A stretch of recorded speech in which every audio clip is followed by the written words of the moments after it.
राधा राधा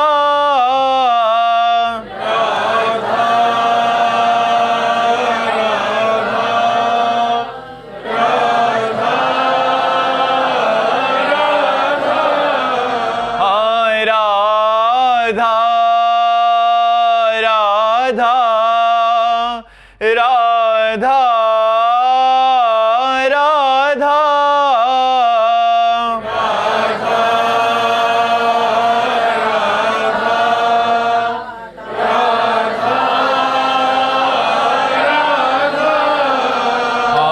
राधा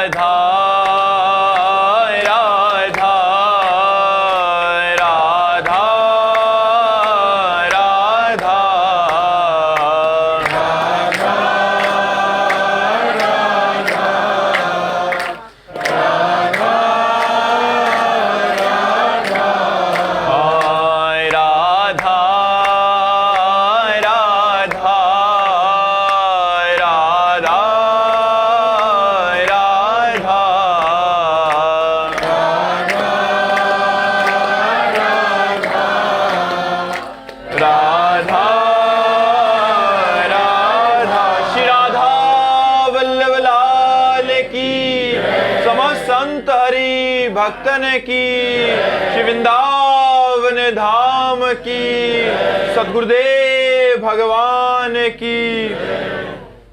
राहुल जी, राधे राधे। महाराज जी, मैं जानना चाहता हूं कि हमारे घर में मंदिर में भगवान जी के बहुत सारे विग्रह हैं। माता जी बारी बारी सबकी पूजा करते हैं। उन्होंने अपने कमरे में भी 2 विग्रह रखे हैं। क्या केवल एक विग्रह की पूजा करने से उतना फल नहीं मिलेगा जितने सारे विग्रह से मिलेगा? हाँ, भगवान तो एक ही है। अब उनके 100-200 नहीं, अनंत रूप है। आप जितने रूप चाहो विराजमान करके पूजा करो, फल तो एक ही मिलेगा।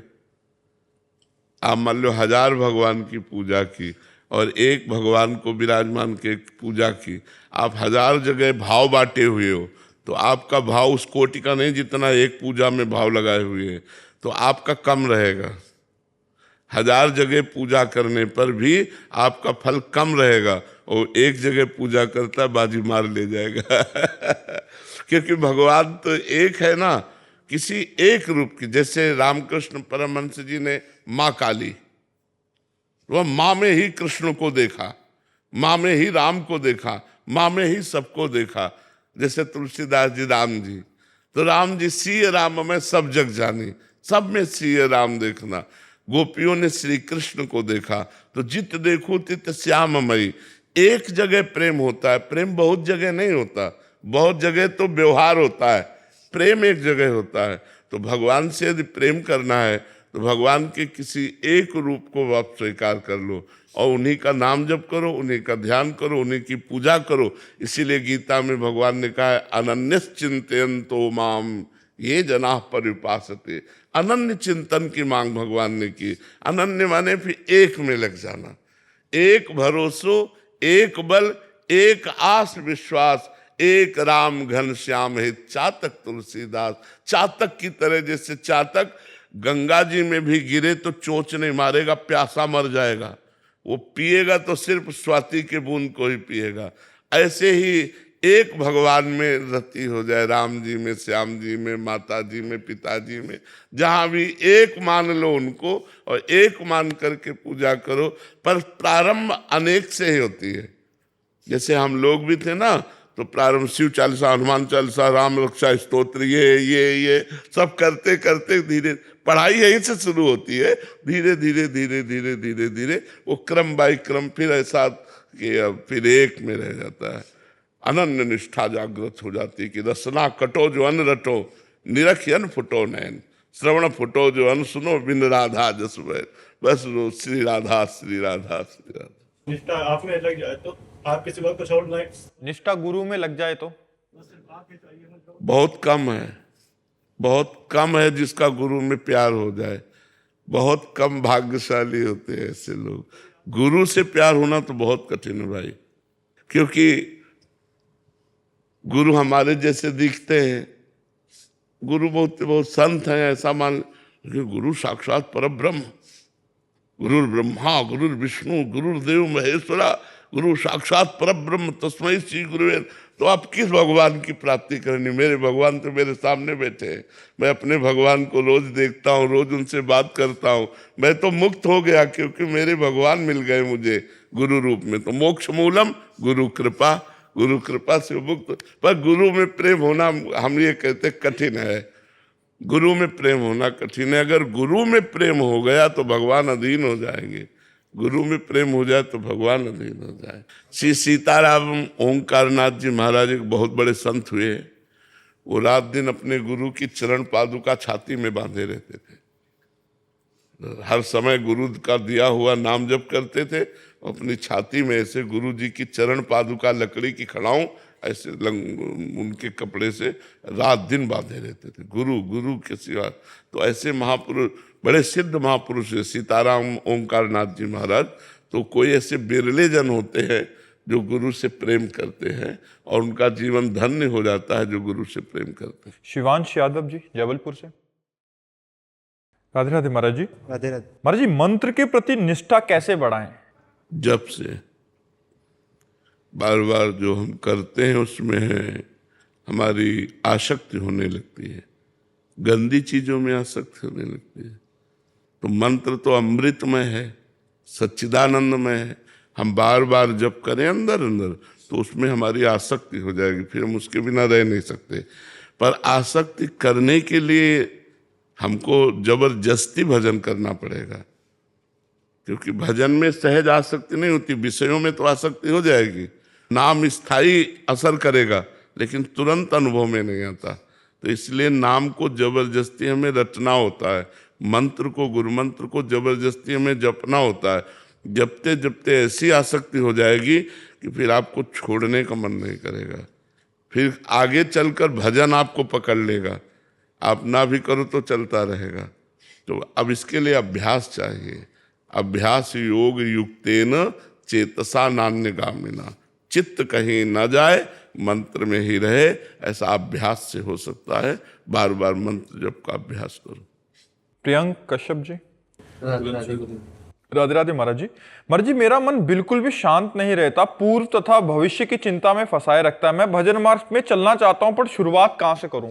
राधा राधा से एक काउंटर ले लो, राधा राधा राधा। आज 10,000 जपे, आज 15,000 जपे, आज 20,000 नाम जप करे, ऐसे लगो नाम जप में। और फिर भोजन पवित्र, भोजन पर नजर रखो। भोजन पवित्र, जिसे शराब न पियो, कोई नशा न करो, मांस न खाओ, अंडा न खाओ, गंदे आचरण न करो और नाम जप करो। देखो अभी धीरे धीरे मन प्रसन्न होने लगेगा, मन शांत होने लगेगा। काउंटर है तुम्हारे पास, नाम जप करते हो कितना?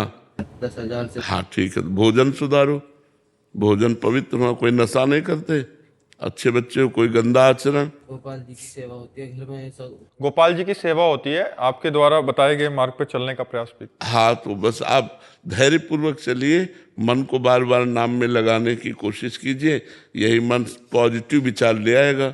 जो अभी निगेटिव विचार फेंकता है, यही जब पाप नष्ट हो जाएंगे भजन करते करते तो पॉजिटिव विचार फेंकने लगेगा, बस आनंद आ गया। विपत्ति में भी, रोग में भी यदि पॉजिटिव विचार हो तो आनंद आ जाए। तो मन मलिन है, इसलिए निगेटिव विचार, नकारात्मक सोच, आप नाम जप करो, इससे धीरे धीरे मन पवित्र होगा और पॉजिटिव होने लगेगा। रविंद्र चौधरी जी। राधे राधे। राधे राधे महाराज जी। महाराज जी, मेरा सवाल था कि गुरु बड़ा या ज्ञान बड़ा? माँ बड़ा या बेटा बड़ा? माँ। माँ ना, तो गुरु से ही तो ज्ञान प्रकट होता है। ज्ञान कहाँ से होता है? गुरु से होता है ना। तो ज्ञान पैदा करने वाली माँ हुई ना गुरु। आप खुद निर्णय कर लो, है? विवेक शर्मा जी सहारनपुर से। राधे राधे महाराज जी। महाराज जी, आश्रय और साधना में क्या अंतर है? साधना अहम प्रधान हो जाती है अगर आश्रय न ले।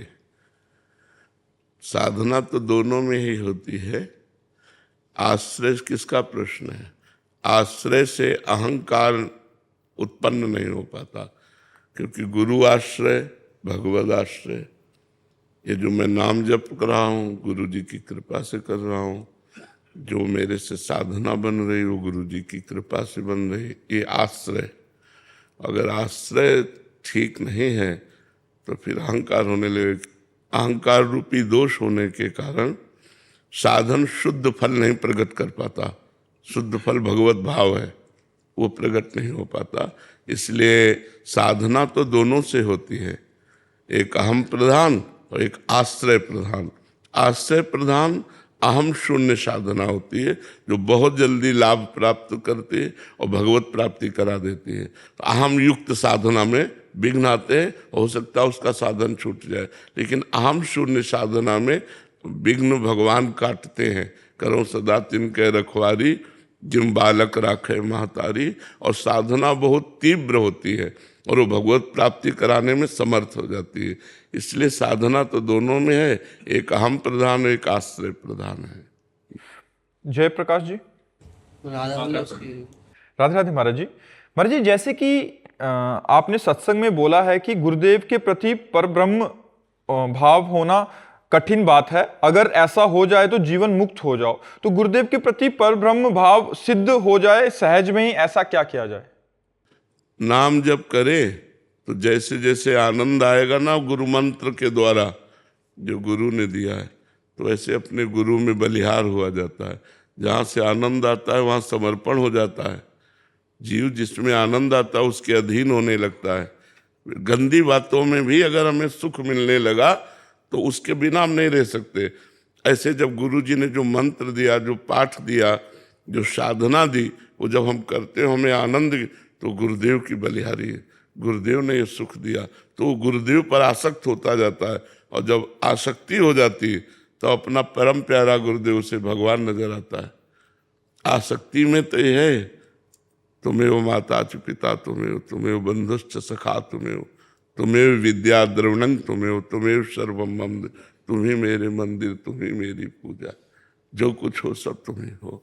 तो गुरु साक्षात परब्रह्म। ये आसक्ति, जब उनमें आसक्ति हो जाती है तभी हो जाता है, नहीं तो कठिन है। भगवान की मूर्ति में भगवत भाव हो सकता है, लेकिन गुरु में भगवत भाव होना कठिन होता है।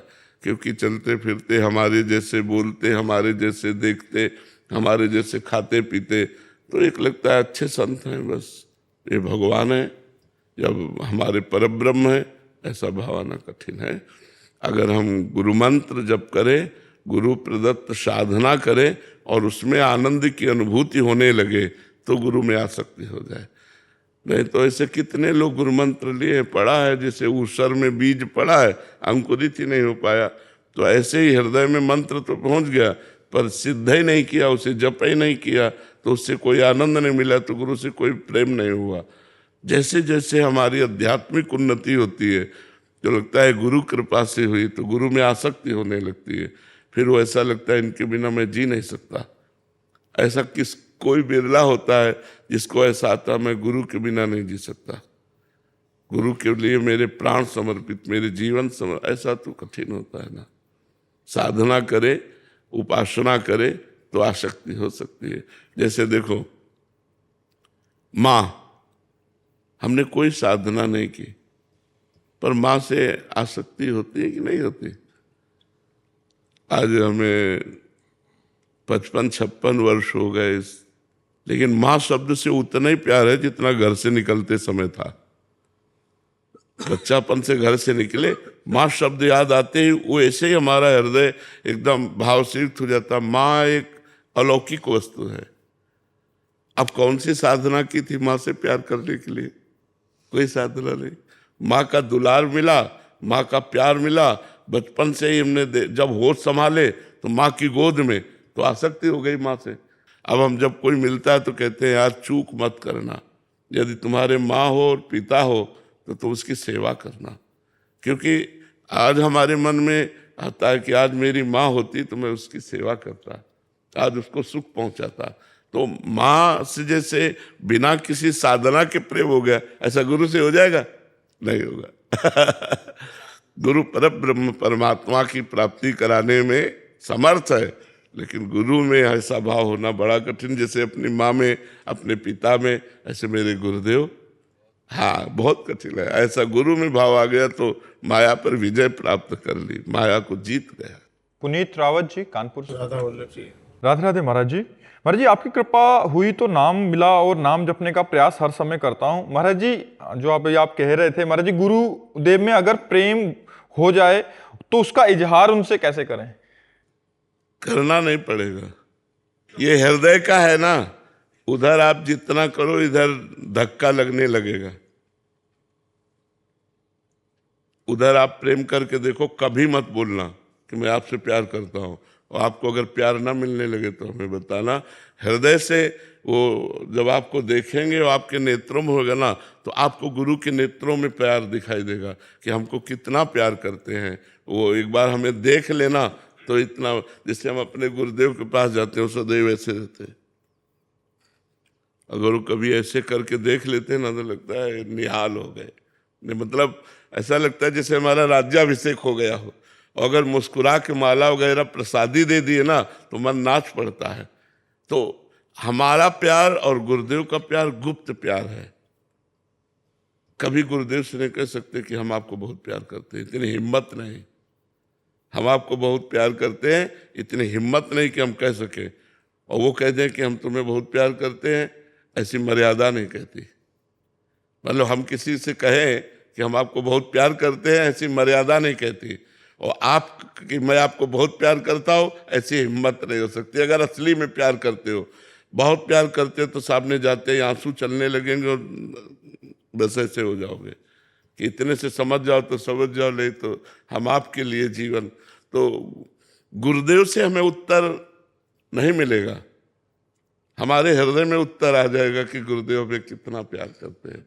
हृदय कई बार रोता है कि अगर आप न स्वीकार करते तो मेरा जीवन क्या होता, आप न स्वीकार करते गुरुदेव प्रभु तो मेरा जीवन क्या होता। तो ये मतलब वो आंतरिक, चूंकि आध्यात्मिक विषय है ना। मानो आप तो नजदीक आ गए, कोई ऐसा हो जो दूर देश में रहता हो और उसने मोबाइल से हमारे प्रवचन सुने और उसने मन से वर्ण कर लिया, हम भी नहीं जानते, वो भी नहीं आया, लेकिन उसको वहीं उत्तर मिल जाएगा और वहीं उसके हृदय में आह्लाद होगा और लगेगा महाराज जी मुझे बहुत प्यार करते हैं, अपने आप लगने लगेगा। क्योंकि ये आध्यात्मिक विषय है ना, ये लौकिक विषय थोड़ी कि हमें जनाना पड़े कि हम आपसे प्यार करते हैं। समझ रहे ना जी। सहचरी दास जी, कोलकाता। राधे राधे महाराज जी। महाराज जी, आपके चरणों में कोटि कोटि प्रणाम। महाराज जी, अगर सत्य भ्रम से परे है तो फिर सत्य के मार्ग पर चलने से हमें इतनी कठिनाइयों का कभी कभी सामना क्यों करना पड़ता है? क्योंकि हम भ्रम को अभी तक मानते रहे हैं और भ्रम छोड़ना पड़ेगा। देखो, जैसे सांसारिक भोग छोड़ना है, कितना कठिन लगता है। कठिनता क्या है आप समझो, सांसारिक भोग छोड़ना कठिनता लगता है, अपमान कठिनता लगता है। अपमान हो तो कठिनता, क्योंकि भ्रम से हमने मान को स्वीकार कर लिया है, भ्रम से हमने सांसारिक सुख को स्वीकार कर लिया, भ्रम से हमने सांसारिक संबंधों को स्वीकार कर लिया। तो यही तो बाधा है और यही हमें कठिनता लगता है चलना। और कौन सा कठिन लगता है? भ्रम को त्यागना ही कठिन है। भ्रम त्याग दिया तो कोई कठिनता है नहीं। देखो, जैसे दूर रस्सी पड़ी हो और हमें भ्रम हो जाए कि सांप है और हमारे कदम नहीं चलेंगे। अब या तो कोई वहां पहुंचा हुआ हमें बतावे कि देखो ये रस्सी है, और या हमारे पास टार्च हो तो हम देखें। तो ऐसे ही हमको संसार भ्रम हो गया है। अब या तो पहुंचा हुआ कोई संत हमें बतावे तो उसकी वाणी से हमारा ज्ञान दूर हो, या हमारे अंदर स्वयं ज्ञान प्रकट हो जाए। दो ही बातों से हो सकता है। तो बिना ज्ञान के ये भ्रम नष्ट होने वाला नहीं है। देखो, हृदय की मांग देखो, भगवान गुप्त है, हृदय की मांग हमारी भगवान की ही है, पर हम जान नहीं पा रहे। जैसे हमें बहुत सुख चाहिए, दुख का जिसमें लेस ना हो, चाहिए ना सबको, सबको सुख चाहिए, कोई दुख नहीं चाहिए। हमें प्रेम चाहिए, ऐसा प्रेमी जो सिर्फ मुझे प्यार करे। हम मांग देखो अपने अंदर की, मुझे ऐसा प्रेमी चाहिए जो सिर्फ मुझे प्यार करे। तीसरी बात, मैं मरना नहीं चाहता। सुख, प्रेम और अविनाशी, विनाश नहीं चाहता। ये कहाँ है? परमात्मा में है। वो सुख सिंधु है, वो प्रेम सिंधु है और वो अविनाशी है, और हम उसी के अंश हैं। तो हमारी मांग वही है, जो हमारे अंशी में है वही मांग हमारी है कि मुझे अखंड सुख मिले, मैं कभी मरूं नहीं, और मैं परम आह्लाद परम आनंदित, दुख से दूर, ऐसा कोई मुझे प्यार करने वाला मिले। लेकिन वो यहां है नहीं। आज तक कोई किसी को ऐसा प्यार नहीं कर सकता जैसा भगवान करते हैं। क्योंकि हम जब आपसे प्यार करते हैं तो अपनी मान्यता लेकर आपसे प्यार करते हैं। आप हमारे अनुकूल चलिए, आप हमारी मान्यता के अनुसार। हमारी मान्यता में विघ्न हुआ तो फिर वो प्यार प्यार नहीं रह जाता, बिखर जाता है। और जबकि प्यार शब्द की परिभाषा यही है कि अपनी मान्यता छोड़कर आपको प्यार करना है। आप कहे खड़े हो जाए तो खड़े हो जाए, आप कहे बैठ जाओ तो बैठ जाओ। बोले ऐसा क्यों कर रहा है? बोले उसको प्यार है उससे, इसलिए। लेकिन हम क्या चाहते हैं कि हम जिससे प्यार करें वो मेरे अनुकूल चले। इसे वासना कहते हैं, इसे काम कहते हैं। लेकिन मैं जिससे प्यार करता हूं वो जो चाहे वो मैं करने के लिए तैयार हूं, वो जो चाहे। यहां प्यार कहाँ है?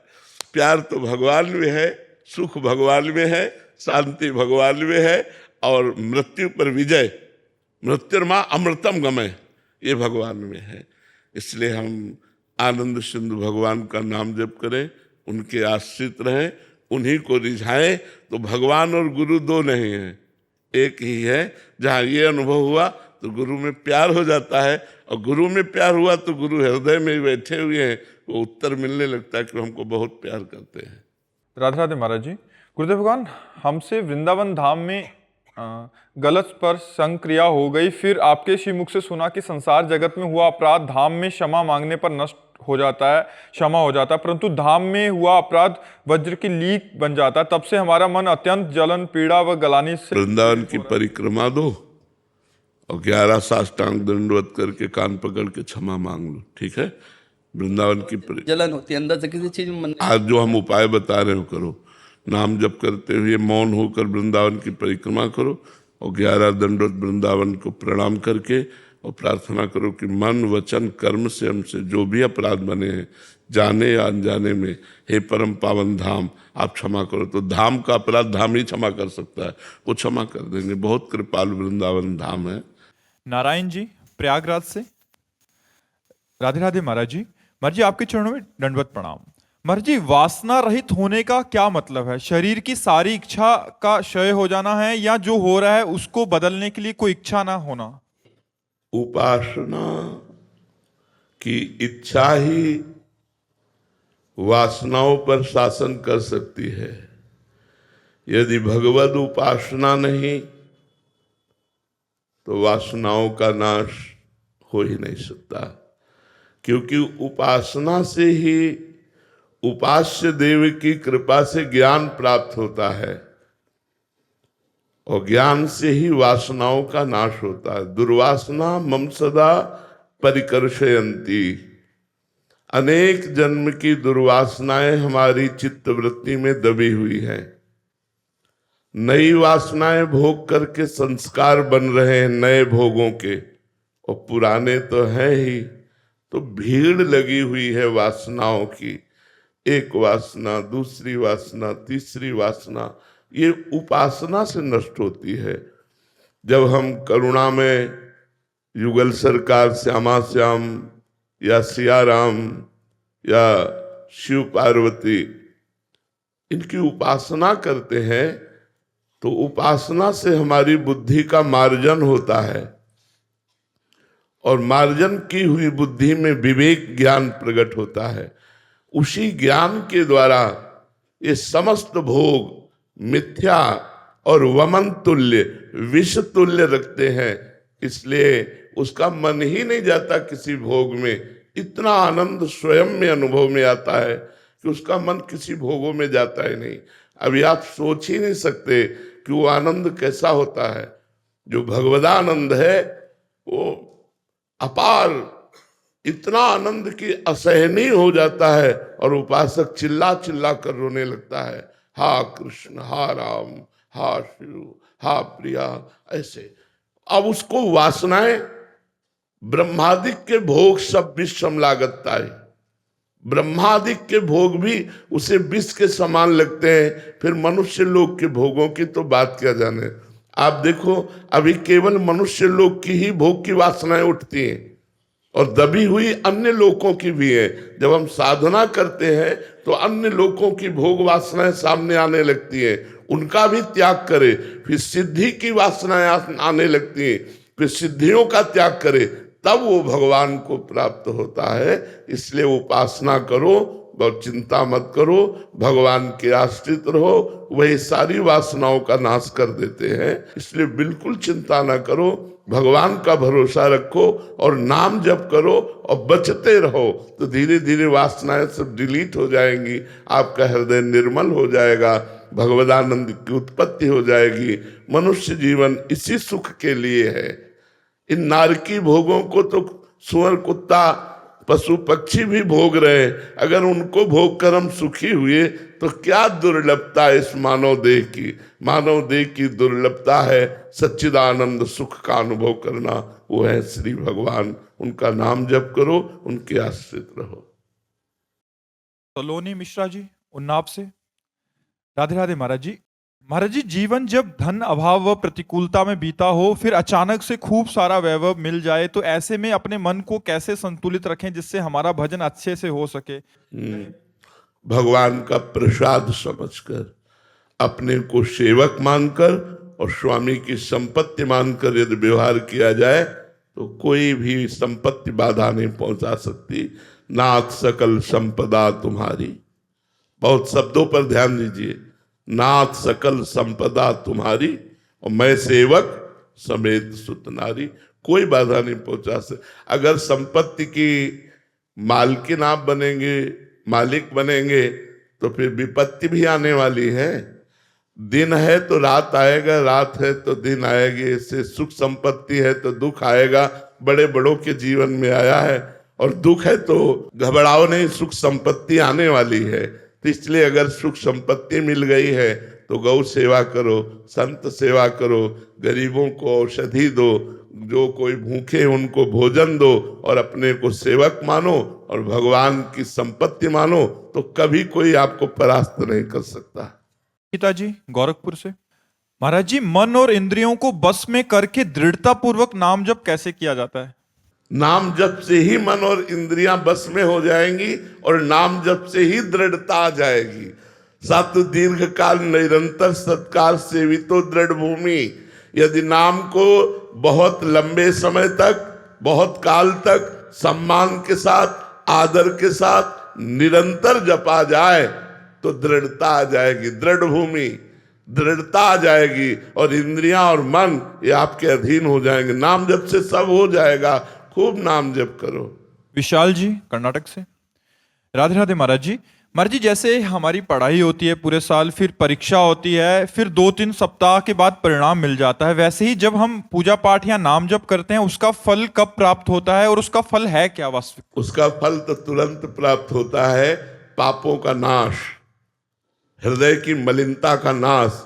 पर वो जैसे हम बहुत दिन के भूखे हों और एक कवल पवा के हटा लिया जाए थाली तो आग लग जाएगी कि यार जब तक पा नहीं रहते तब तक तो ठीक है, पाना शुरू किया तो भरपूर पाने दो।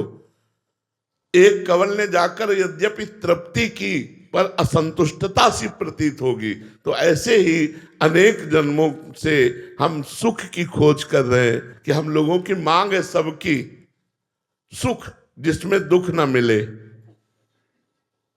शांति जहां किंचन मात्र शांति ना हो, और हमें कोई प्यार करने वाला मिले, ऐसा प्यार करने वाला जो सिर्फ हमें प्यार करे, हमारे अवगुणों को न देखे, हमारे दोषों को न देखे और हमें प्यार करे और मैं मरूं नहीं। ये सबके अंदर आशा है। देखो ये बातें आशा है कि नहीं? सुख, शांति, दुख से निवृत्ति और हमें कोई बहुत प्यार करने वाला मिल जाए और मैं कभी मरूं नहीं। ये बातें सिर्फ भगवान से पूरी होंगी, ना धन से, न किसी इंसान से, क्योंकि सुख समुद्र भगवान है शांताकारम भगवान है और अमृत अविनाशी भगवान है, और वो हमसे बहुत प्यार करते हैं, पर हम संसार में अपने प्यार को बिखेरे हुए हैं, इसलिए समझ में नहीं आता। तो हम लौटे, अपने प्रभु की तरफ लौटे, और प्रभु का नाम जप, प्रभु का नाम कीर्तन, प्रभु की लीला कथा का गान करें, जिससे हमारे हृदय में भगवान का प्रेम प्रकट हो। प्रेम प्रकट होते ही इंद्रियां और मन शांत हो जाती है, कोई इच्छा नहीं रह जाती, हृदय आनंद से लबालब हो जाता है। हम सारे प्रश्नों का उत्तर एक समझ लो, नाम जप। जब तक नाम जप नहीं करोगे तब तक कोई बात नहीं बनने वाली। नाम जप करो, इंद्रियां मन सब आपके अधीन हो जाएंगे, मन आपका दृढ़ता पूर्वक भजन करने लगेगा, आप देख लीजिएगा। पर निरंतर बहुत काल तक अभ्यास करो ऐसा। सौम्या द्विवेदी जी, राधे राधे महाराज जी। महाराज जी, मेरा प्रश्न है कि जब मैं अन्य लोगों को भगवत मार्ग की ओर प्रेरित करती हूँ, तब कभी कभी मेरे स्वयं का भजन एवं नाम जब प्रभावित होता है, प्रतीत सा होता है। ऐसी स्थिति में क्या मुझे दूसरों को प्रेरित करने के स्थान पर केवल अपने साधन पर ही केंद्रित रहना चाहिए? हाँ, होगा, प्रभावित हो जाएगा, क्योंकि अभी कोई सिद्ध तो आप हो नहीं गए। वैसे जो प्रचार करने का कार्य है, वो जब तक अपने में दृढ़ता ना आ जाए, और जब तक अपने भजन में, अपने अभ्यास में हम निरंतर रहे, अच्छा आज से नहीं है, बचपन से है, तो अब भगवान ने सेवा दी है, तो हम ये सेवा मान करके सुनाया, और उसके बाद तुरंत सब डिलीट किया, किसी से नहीं मिले, मानो ऐसे खत्म खेल। अब वहां बैठकर चिंतन नहीं कि मैंने क्या बोला, कौन मिला, पूरा डिलीट, शांत से अपने भजन में जैसे लगे। अब वो पूरा एकांत में दिन भर जो हमारा चला, उसका जो आनंद है, अनुभूतियां है, वो आप लोगों को थोड़ी देर के लिए दिया, अब एकांत हो गए। अगर हम स्वयं परिपक्व नहीं हुए तो हमारे उपदेशों का प्रभाव किसी पर नहीं पड़ेगा। हमें चाहिए पहले खुद परिपक्व हो जाए, और अगर किसी को उपदेश देना भी पड़े तो ऐसे दे कि हमने संतों से सुना है, हमने शास्त्र में पढ़ा है, हम स्वयं साधन जो कर रहे हैं उसे गुप्त रखें। यही चूक हो जाती है। महाराज जी, आप तो गुरुजन आचार्य हैं, तो आपके अनुभव तो जो हमारे लिए एक प्रेरणा स्रोत होते हैं, बट जब हम साधक किसी दूसरे को समझाते हैं तो अपने अनुभव साथ जब प्रस्तुत करते हैं तो बाद में खालीपन सा लगता है। हाँ, नहीं चला ही नहीं सकते आप, जो आप नियम लिए हो आपका चल ही नहीं पाएगा, क्योंकि ऐसा सिद्धांत नहीं। जैसे आपको राधा नाम में आनंद आने लगा, आप 4 घंटा जब किए, आपको लगा यार परिवार के सदस्यों को भी दे, क्योंकि आनंद में, या अपने मित्रों को दे, या जो मिले। तो जहां आप ये किए कि हम तो 4 घंटे जपने में कितना आनंद मिलता है, आप 10 मिनट भी जपिए, अब आपका 4 घंटे भजन नहीं होगा। आप देख लेना, उसमें विघ्न पड़ जाएगा, अगर होगा भी तो आनंद रहित होगा, आनंद नहीं उत्पन्न हो पाएगा, शुष्कता आ जाएगी। इसलिए आचार्यों ने कहा है, जब तक आप दृढ़ ना हो जाएं तब तक किसी को अपनी बात ना बताएं। अगर चर्चा करनी है तो हमने वृंदावन में सुना संत के मुख से कि अगर नाम जप किया जाए तो जीव का मंगल हो जाए, बस। राधे राधे महाराज जी। महाराज जी, कई बार ऐसा होता है कि हमारे प्रियजन या मित्र होते हैं, उनके साथ कुछ दुर्घटना घटित होती है, तो उनका भगवान से विश्वास उठ जाता है, और ये देख के हमको मन में बहुत दुख होता है कि आप भगवान से दूर नहीं हो सकते। तो उनको हम किसी भी तरीके से प्रेरित करते हैं कि फिर उस वजह से हमें अपना खुद का बताना पड़ता है कि हमारे साथ भगवान ने ये ऐसा करा, ऐसा करा। यही घाटा हो जाता है, यही घाटा हो जाता है। लेकिन महाराज जी, उनका दुख नहीं देखा जाता, ऐसे वो जो रहता है कि देखता भगवान से बस आप मतलब नहीं, अपने अपनी जो साधना और अपने ऊपर जो कृपा है, जब तक सिद्धावस्था ना आ जाए तब तक उसे वर्णन नहीं करना चाहिए। मतलब 13-14 वर्ष हो गए प्रवचन शुरू हुए, नहीं तो जीवन में कभी हम 5 मिनट भी नहीं बोले। जीवन में मौन धारण किए हुए, जब एक आश्रम में टिके थे तो बोले तुम्हारी आवाज ही नहीं सुनने को मिलती, हर समय मंत्र में, हर समय। अगर हम कभी किसी से व्यवहार नहीं किया, आज तक हमारा एक दोस्त नहीं है, आज तक हम किसी से मित्रता नहीं की। अब जब भगवान ने प्रेरणा की कि आप प्रवचन करो, तो अब वो संभाल रहे हैं। हमारी सामर्थ्य प्रवचन करने की नहीं, भगवान। तो लंबा समय व्यतीत हुआ 13 वर्ष से, और इस समय 55-56 की जो 57 की आयु हो और 13-14 वर्ष से शुरू हुआ है प्रवचन करना, तो बीच का जो समय गंगा किनारे का और वृंदावन का वो तो स्वयं में रहा ना, तो वो परिपक्व भावना ही सबका मंगल कर रही। तो हमें चाहिए अपनी भावना को गुप्त रखकर संतों की बात बता दे, जिससे उनका विश्वास बने या ना बने, और भगवान पर छोड़ दे कि हे भगवान आप इस जीव को संभालिए, कहीं आपसे विमुख हो गया तो अनंत जन्मों तक भटकता रहेगा। ये हम अंदर से बोले, और उसको जो संतों से सुना है वो ऐसे बोल दे, अपना अनुभव और अपना भजन ना बताएं, तो आपकी उन्नति होती रहेगी। अतुल कुमार पांडे जी मऊ से। राधे राधे महाराज जी। महाराज जी, आप श्री के वचनों से ज्ञात हुआ कि साधक की शरणागति की दो अवस्थाएं होती हैं, बिल्लैया का बच्चा और बंदरिया का बच्चा। महाराज जी, बिल्लैया का बच्चा बने रहने के लिए साधक को किस रहनी से रहना चाहिए? इसमें अंदर से असमर्थता प्रकट हो, अपने को शक्तिहीन महसूस करो, तो आप हो। जब काम चाहता है तो काम गिरा देता है, जब क्रोध चाहता है तो क्रोध आवेश आ जाता है, जब मोह चाहता है तो मोह गिरा देता है। तो आप में सामर्थ्य कहाँ है?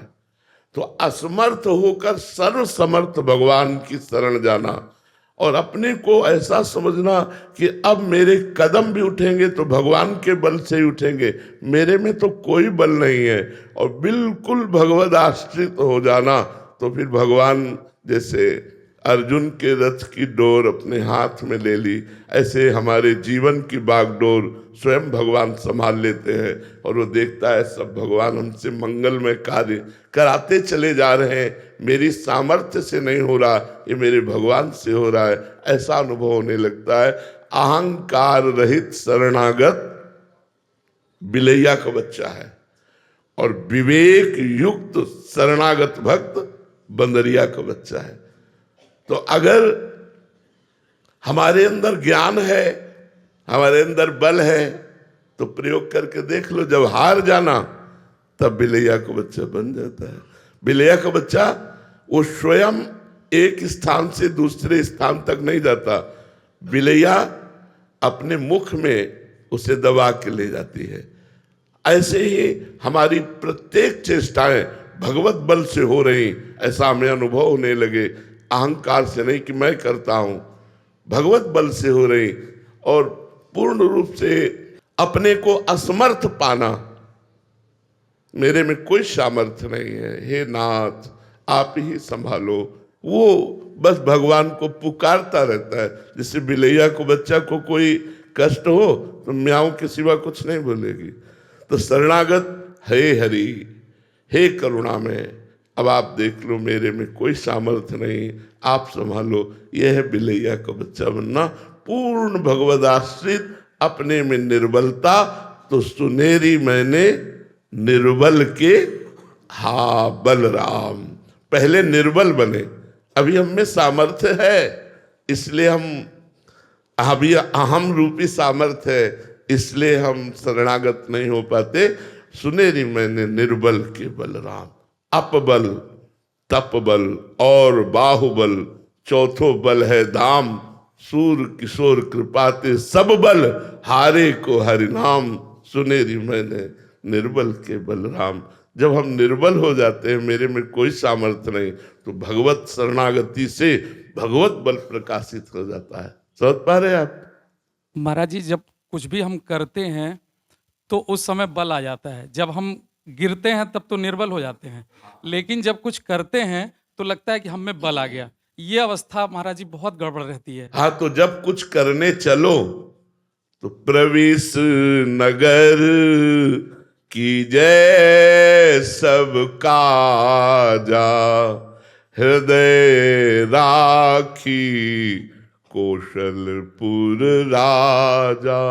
कोई भी कार्य करने चलो तो पहले भगवान को प्रणाम करो मन से, और हे प्रभु आपके द्वारा प्रेरित ये कर्तव्य कर्म करने जा रहा हूं, वो आप ही संभालिएगा। तो गिरेंगे ही नहीं, गिरेंगे ही नहीं। हनुमान जी लंका में प्रवेश कैसे कर रहे? भगवान को हृदय में रख करके फिर लंका में प्रवेश कर रहे। हम कोई भी कार्य अपने घर से निकले तो पहले भगवान का ध्यान करें, फिर कदम बाहर निकाले। नाम जप करते हुए, भगवान का स्मरण करते हुए जब हम कोई कार्य करते हैं तो फिर माया या विघ्न हमें परास्त नहीं कर पाते, हम हारते नहीं। भगवान का जहां बल है तहां विजय ही विजय है। इसलिए हम भगवान के चरणों का आश्रय लेकर नाम जप करते हुए जो भी कार्य करें उसमें भगवान की कृपा बल को देखते हुए करें। महाराज जी, इसमें एक संशय था कि जैसे बल होता है तो बहुत चोट पड़ने पे, या जैसे पहलवान कुश्ती लड़ रहे हैं या आपस में, तो बहुत बार प्रतिकूलता रूपी जब चोट पड़ती है, प्रभु की तरफ से प्रहार होता है, फिर भी निर्बलता आती है क्या, या समझ के आती है? देखो, भगवान देखते हैं, जैसे हम भगवान की शरण में हुए और अंदर हमारी चाह कि मैं संपूर्ण रूप से भगवान की शरण में रहूं, और अंदर हमारे बलाभिमान भी है, ज्ञान, अपनी बुद्धि का, अपने कर्तव्य कर्म को करने की क्षमता, तो भगवान आपको छूट देंगे, करो। और जब आप करके हार जाएंगे तब आपकी शरणागति होगी। जैसे भगवान साथ ही है, और जरासंध से भीम को युद्ध करने के लिए प्रेरित किया, मारो इसको, मल्ल युद्ध के द्वारा इसका अंत कर दो। कई दिन तक युद्ध होता रहा। भीम वायुपुत्र, भगवान वायुदेव के पुत्र हैं, हनुमान जी के भ्राता है, तो बल में कोई कमी नहीं, और वो वरदानी जरासंध कोई साधारण नहीं, 20,000 राजाओं को तो कैद किए था भैरों की बलि देने के लिए। 20,000 राजाओं को भगवान से भीम जी ने कहा इशारे से कि प्रभु, जरासंध की मार से अब मेरा रग रग टूट रहा है, मेरी वश नहीं कि मैं इसे मार सकूं। भगवान ने कहा प्रयास करके देखो, आप निराश मत हो। आखिरी दिन कहा, लड़ते लड़ते धीरे से हाथ से इशारा किया कि प्रभु, मेरी बल की शक्ति खत्म हो गई, जरासंध मेरे द्वारा नहीं मारा जा सकता। भगवान ने कहा तुम्हारे द्वारा ही मरवाएंगे, और एक तिनका लिया, चीर दिया, क्योंकि भगवान उसके रहस्य को जानते थे, भगवान उसके जन्म रहस्य को जानते थे कि जरा नाम की एक राक्षसी ने इसको जीवन दान दिया।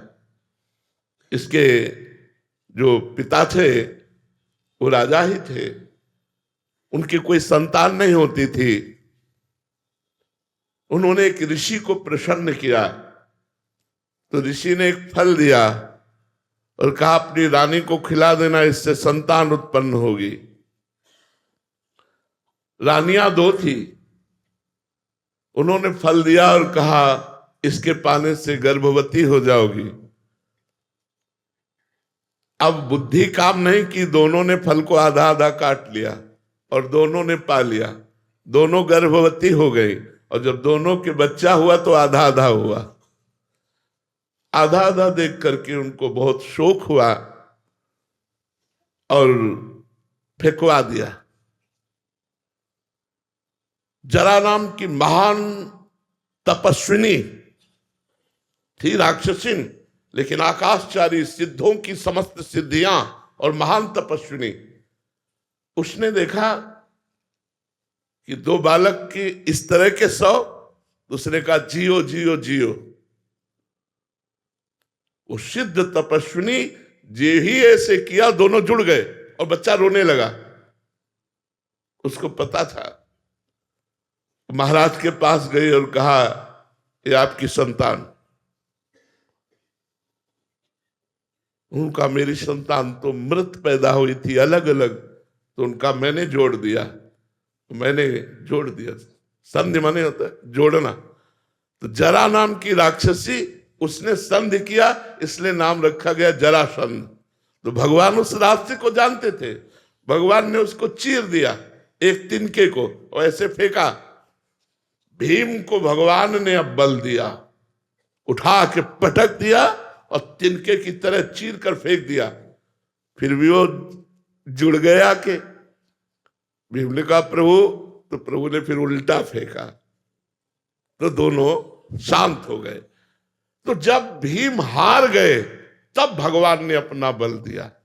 जैसे भगवान रघुनाथ जी श्री रामचंद्र जी की शरण में जब सुग्रीव जी आए तो भगवान ने कहा जाओ ललकारो जा करके। सुग्रीव ने ललकारा, बाली बहुत बलवान भागा सुग्रीव प्राण बचा के, और भगवान से कहा मेरे में बिल्कुल बल नहीं है, मार डालता वो मुझको उसके सामने मेरी सामर्थ। और आप कह रहे थे कि मैं रक्षा करूंगा, रक्षा क्यों नहीं किया? तो भगवान वास्तविक तो यही बात सुनने के लिए रक्षा नहीं किया कि मेरे में कोई सामर्थ्य नहीं, मैं हार चुका। भगवान ने कहा तुम दोनों भाई एक जैसे हो, इसलिए पहचान में थोड़ी चूक हो गई, इसलिए लो ये माला मेरी पहनो। मानो संपूर्ण बल भगवान ने दे दिया।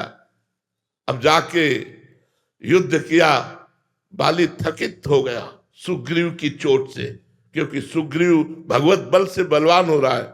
इतने में भगवान ने छिप करके बाण संधान किया, सीधे छाती पे लगा, और रघुनाथ जी के अंतिम समय उसके दर्शन और संभाषण प्राप्त हुए। अहो भाग्य! भगवान तब अपना बल देते हैं जब जीव अपना बल हार जाता है।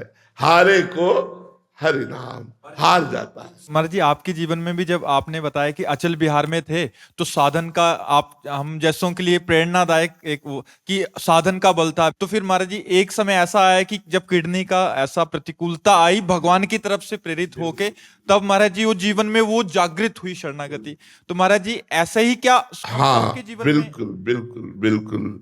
भगवान ऐसी परिस्थिति देते हैं जिससे शुद्ध शरणागति होती है। वो बुद्धि से नहीं होती, वो परिस्थिति से होती है। जीव को ऐसी परिस्थिति जब सामने आती है कि कोई सहयोगी नहीं, स्वयं कुछ कर सकता नहीं, तब आर्त भाव से पुकारता है। जैसे द्रौपदी जी को 5 पतियों का सहारा, भीष्म जी का सहारा, अपनी भुजा का सहारा, फिर अपने दांत का सहारा। जब देखा आप कुछ नहीं, तब असली शरणागति प्रकट हुई। गोविंद द्वारिका वासी। भगवान वस्त्र के रूप में द्रौपदी जी के उसी समय प्रकट हो गए। महाराज जी बच्चा भी वही बनाएंगे? हाँ, बिल्कुल बिल्कुल बिल्कुल। शुद्ध शरणागति भी भगवान ही हमें देंगे, भगवान ही हमें शुद्ध शरणागत बनाएंगे। हम तो केवल ऐसे हैं, ऐसे है। असमर्थ, निर्बल सब वही करेंगे, सारा काम उन्हीं का है। बिल्कुल, असलियत समझ में भगवान के द्वारा ही आएगी कि मेरे में कोई सामर्थ्य नहीं। श्री राधा वल्लभ लाल की। प्रभु जी 2 शब्द भगवान वाल्मीकि जी के और समाज के प्रति जो हित के लिए। हम ये कहते हैं कि ऐसा महापुरुष युग युगांतरों में प्रकट होता है जिन्होंने भगवान के प्रकट होने के पहले ही भगवान के गूढ़ चरित्रों को प्रकाशित किया। यदि हम अपने गुरुजनों का आश्रय लेकर और उनके द्वारा रचित ग्रंथों का स्वाध्याय करें तो हमारे अंदर आध्यात्मिकता आवे, जिससे जो व्यभिचार, व्यसन और गंदे आचरणों में हम प्रवृत्त हो रहे हैं उससे हम निवृत्त होकर भगवदानंद की प्राप्ति करें। ये महापुरुष हैं, इनका जो वचन है वो परमात्मा का वचन है। अगर उनके वचनों का हम पालन करें तो हमारा जीवन धन्य हो जाए। भगवान की शरण में रहो, नाम जप करो, कोई गलत आचरण न हो। तो आनंद सिंधु भगवान हमारे स्वामी हैं, हम उनके दास हैं। वो हमारे सखा हैं, हम उनके सखा हैं। हेले हाँ। श्री मुख से सुनी ऐसा कि जब दिनचर्या पूरी रात को समर्पित ठाकुर जी करो। आपके श्रीमुख से सुना कि पूरी दिन की दिनचर्या ठाकुर जी को समर्पित करो। ऐसे कि जो कोई गलत काम भी हो जाए तो वो नहीं, उनको क्षमा मांगना चाहिए। वो समर्पित नहीं किए जाते, उनसे क्षमा मांगी जाती है कि हमसे गलती हो गई, प्रभु क्षमा करो। तो वो करुणा सिंधु है, क्षमा कर देंगे। कोशिश करे आगे से ना हो, फिर हो जाए, फिर क्षमा मांग ले।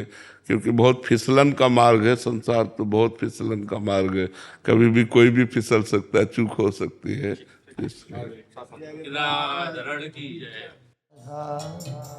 राधा राधा राधा